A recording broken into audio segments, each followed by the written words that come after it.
नमस्कार, आप जुड़ चुके हैं रियल न्यूज हरियाणा के साथ। लगातार तपस्याओं का दौर है और आप चैनल के माध्यम से तपस्याओं की जो वीडियो है वो देख रहे हैं। और आज हम पहुंचे हैं खैरी और कंडूल के बीच में डेरा है, डेरे के अंदर पहुंचे हैं। तो वहां पर महंत जी तपस्या कर रहे हैं, तो उनसे पूरी जानकारी लेंगे। वीडियो देखने वाले कमेंट करते हैं कि ये पाखंड है, पाखंड फैलाया हुआ है, क्योंकि आदिकाल से जो तपस्या है वो चलती आई है। ऋषि मुनि इतनी तपस्या करते थे कि वो लीन हो जाते थे और उनके शरीर पर दिमक तर जाती थी।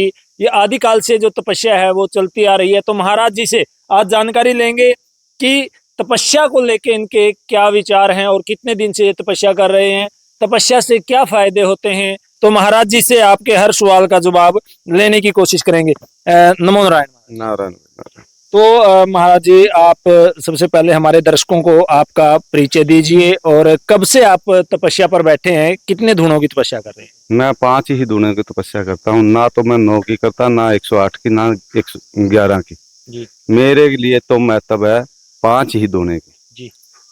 गुरु लोगों ने यही सिखाया कि 5 ही धुनों की तपस्या से उत्तम कोई उत्तम नहीं है। जी।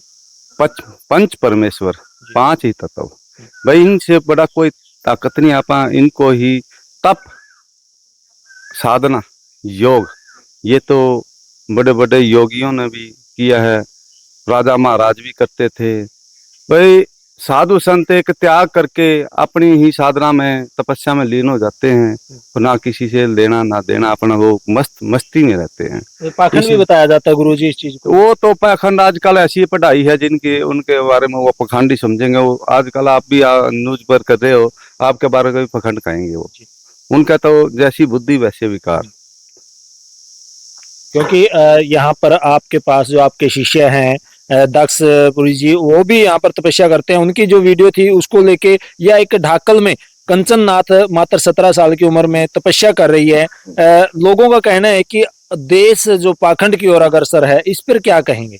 ऐसे है, अगर ऐसे ऐसे आदमी कह देंगे पाखंड है तो ठीक है, पाखंड है तो हम अपने लिए कर रहे हैं, कर्म कर रहे हैं, अपने लिए कर रहे हैं, तपस्या कर रहे हैं, तो ठीक है, उस दिन के लिए पाखंड है, वो आप अपने घर ही रहे, क्यों किसी के बारे में गलत बोल रहे हैं पाखंड। ठीक, ये सनातन धर्म सदा से, ऋषि महाराज ऋषि थे, सप्त ऋषि थे, सनक सनंदन थे, उनने तपस्या नहीं की, वो भी लीन हो जाते थे। उनके ऊपर भी वाल्मीकि ऋषि ने तपस्या की, उनके ऊपर भूमि चढ़ जाती थी, यही वस्त्र चढ़ जाता था मिट्टी का, तो वो भी तो तपस्या थी, वो पखंड था। उनकी लिखी हुई रामायण क्यों पढ़ते हैं, वो पखंड है, फिर क्यों पढ़ते हैं वो छोड़ दो। वो मैं तो बार बार यही कहते हैं, ज्यादा पढ़ लेते हैं, उनकी बुद्धि भ्रष्ट हो जाती है, तो उसके कारण ये कह देते हैं पखंड। ठीक है, साधु संत को पखंड नहीं लगता, क्यों? साधु संत अपनी मस्ती में मस्त होता है, लीन होता है, वो पागल ही लगता है, लोगों को पखंड ही बोलते हैं। हाँ, सदा से सनातन धर्म से, सदा से, जब से ये सनातन, ये सृष्टि चली, वहीं से सनातन चला है। जब से ही ये तपोवन चला है, सनक सनंदन हुए, नारद ऋषि होया, सप्त ऋषि हुए, इनने भी तो तपस्या की है। कोई गंगा के किनारे करी, कहीं किसी ने कहाँ करी है, कोई हिमालय पे की है। शिव परमात्मा ने भी हिमालय पे बैठ कर तपस्या की है, वो पखंडी था, जिनके सृष्टि से रचाई है, वो भी पखंडी था। पखंडी तो ये है जो ये सनातन धर्म को बदनाम कर रहे हैं। मैं तो ये और ज्यादा कुछ जानता नहीं। गुरुजी, जो भस्म रमाई जाती है शरीर पर, इस पर भी सवाल उठाए जाते हैं कि भस्म रमा लेते हैं, आग के पास बैठ जाते हैं, जिससे नागा साधु के लिए भस्म एक वस्त्र होती है, हम भस्म नहीं कह सकते, मेरा वस्त्र नहीं है, हम नागे हैं, तन तोड़े नागे, दबंगर जिसको बोल देते हैं, हमारे को गुरु महाराज का ये वस्त्र होता है। हम इस वस्त्र को ओढ़ के, चाहे अग्नि हो, चाहे सर्दी हो, चाहे कहीं हो, वहां बैठ सकते हैं बस। गुरुजी, अगर हम बात करें, आज का युवा नशे की ओर अग्रसर है, और वीडियो के कमेंट सेक्शन में आते हैं कि जो साधु होते हैं वो किसी और भाषा का इस्तेमाल करते हैं, मैं नहीं करना चाहूंगा, कि ये नशे को बढ़ावा देते हैं, नशा करते हैं, लोगों को नशे की ओर अग्रसर करते हैं। मैं तो ये कहता हूँ, आज तक मेरे को ये इतने बूढ़े बैठे हैं, इतने आदमी बैठे, मैंने कहा नहीं कभी भाई नशा करो। नशा कौन से शास्त्र में लिखा है, कब किया था? बोले ने किया था नशा, भैरू ने किया था, कोई किसी ने देखा है क्या? मेरे को ये बताओ, नशा किया भाई कौन से ग्रंथ में लिखा है नशा? नशा ठीक है, 5वें वेद में लिखा गया, गुरु लोगों ने जो वेद बनाया था कि भांग बूटी का अपने थोड़ा हम मार के सुल्फी अपनी मस्ती में मस्त रहते थे, योग लगा के बैठ जाते थे। अब तो साधु लोग तो छोड़ गए, गृहस्थियों में बढ़ गया, गृहस्थी लोग नशा करने लग गए, क्योंकि वो गृहस्थी आजकल बाबा ने ज्ञान देने लग गए, तो इसलिए गृहस्थिया में नशा बढ़ गया। तो कब से गुरुजी आप तपस्या पर बैठे हैं? मेरे को तो ये 27वीं तपस्या है जी।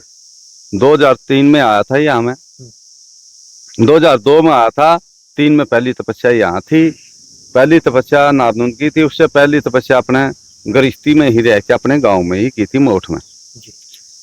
तो आपके शिष्य हैं दक्ष जी, मात्र उनकी उम्र बताई गई है 14 वर्ष।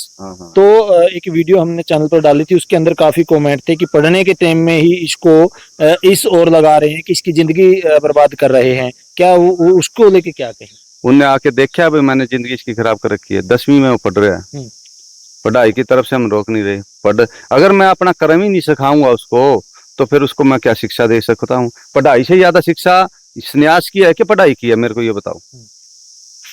संन्यास की है कि पढ़ाई की है? हम तो अपने संन्यास में है, तो संन्यास की पढ़ाई सिखाएंगे।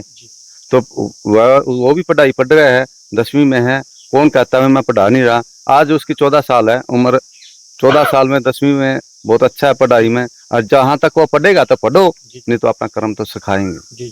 और साधु लोग, जो गुरु लोग अपना कर्म ही नहीं सिखाएंगे, तो शिष्य क्या फिर? महाराज जी, आपने शिक्षा ग्रहण की? शिक्षा जो कुछ अपने वो ग्रहण की है, वो तो उस दिन ही मर गया था जिस दिन माँ से भगमा दिया। चाहे मैंने 12 किया, चाहे मैंने 14 किया, कितनी भी, उसी दिन मर गया। अब मैं अपनी गुरु की पढ़ाई पढ़ रहा हूँ, 27वीं, देखो पास होती है कि फेल होती है। तो किस उम्र में आपने जोग ले लिया था? जोग तो मैंने देखो गुरुकुल की पढ़ाई करी थी, गुरुकुल में रहते थे, तो ये सोच लो कि गुरुकुल से ही संन्यास है। अपने माँ भाई बहन की शादी करने के बाद मैंने अपने माँ बाप को कह दिया था भाई मैं ना तो मैं इस लाइन में बढ़ना चाहता, संन्यास लेना चाहता, मैं संन्यास के ही मैं बाबा बनूंगा बस, ना मेरे को गृहस्थी चाहिए ना कुछ। मैंने फिर अपनी राय यही चुन ली। जी महाराज जी, तपस्या करते हैं तो समाज को उसका कितना फायदा होता है? किस उद्देश्य से जो तपस्या है वो की जाती है? तपस्या जिस नगरी में आप रहते हैं उस नगरी का लिए करते हैं भाई, आधा वादा ना आए, अरी बीमारी ना आए, भाई उस नगरी में अच्छी भावना बने, बच्चे अच्छे लायक करें, कोई नशा ना सीखे, कोई बुरे काम ना करें। तो इसीलिए भाई साधु को देख के भाई सहनशीलती, एक अग्नि में साधु 3 घंटे कैसे बैठा है, तो उसकी शांति को देख के दूसरा भी सीखो भाई ये शांति इसमें कितनी है, तो तुम भी शांति रखो। वो देख के सीखा जाता, कोई भी चीज ये नहीं है कि माँ के पेट में से सीख के आता, कोई किसी को देख के सीखो। तो इसीलिए साधु संत तपस्या भी करते हैं, गांव की भली के लिए भी, इसे संसार के लिए भी, भाई संसार पर कोई आधा बाधा ना आवे, गांव के ऊपर आधा बाधा ना आवे, अपने शिष्यों पर भक्तों पर आधा बाधा ना आवे। हे परमात्मा, हम तो हाथ जोड़ते हैं, हाँ ये कर्म कर रहा है, इन बच्चों को भी दे, इन कर्म से बांट के अन्य सत्संग को भी दे। महाराज जी, कब तक तपस्या चलती रहेगी? ये 11 तारीख तक। तो संत पूरे समाज के होते हैं, तो समाज के लिए क्या संदेश है आपका? समाज के लिए ये संदेश है, अपना हिंदू राष्ट्र हो तो हिंदू परिभाषा, हिंदी परिभाषा, हिंदी सनातन धर्म के ही साथ जुड़े, और कुछ नहीं है, हिंदू से बड़ा कुछ नहीं है। अगर हिंद हो तो, नहीं तो नहीं है तो चाहे कहीं चले जाओगे। थैंक यू, धन्यवाद महाराज जी। ये आपको पूरी जानकारी दिलवाई है। जो कमेंट सेक्शन में जाके पाखंड जिसको बताते हैं तपस्या करना है, ये पाखंड है, बच्चों को गलत रास्ते पे लेके जा रहे हैं, समाज में पाखंडवाद फैलाया जा रहा है, उन सभी सवालों के जो जवाब थे महाराज जी ने दिए हैं।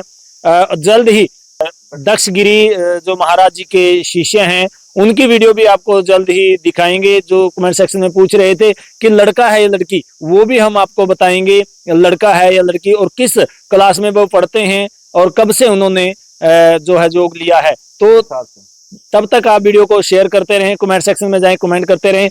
अगर कोई भी साथी अभद्र भाषा का कमेंट करता है तो उसका कमेंट डिलीट कर दिया जाएगा। जय हिंद, जय भारत।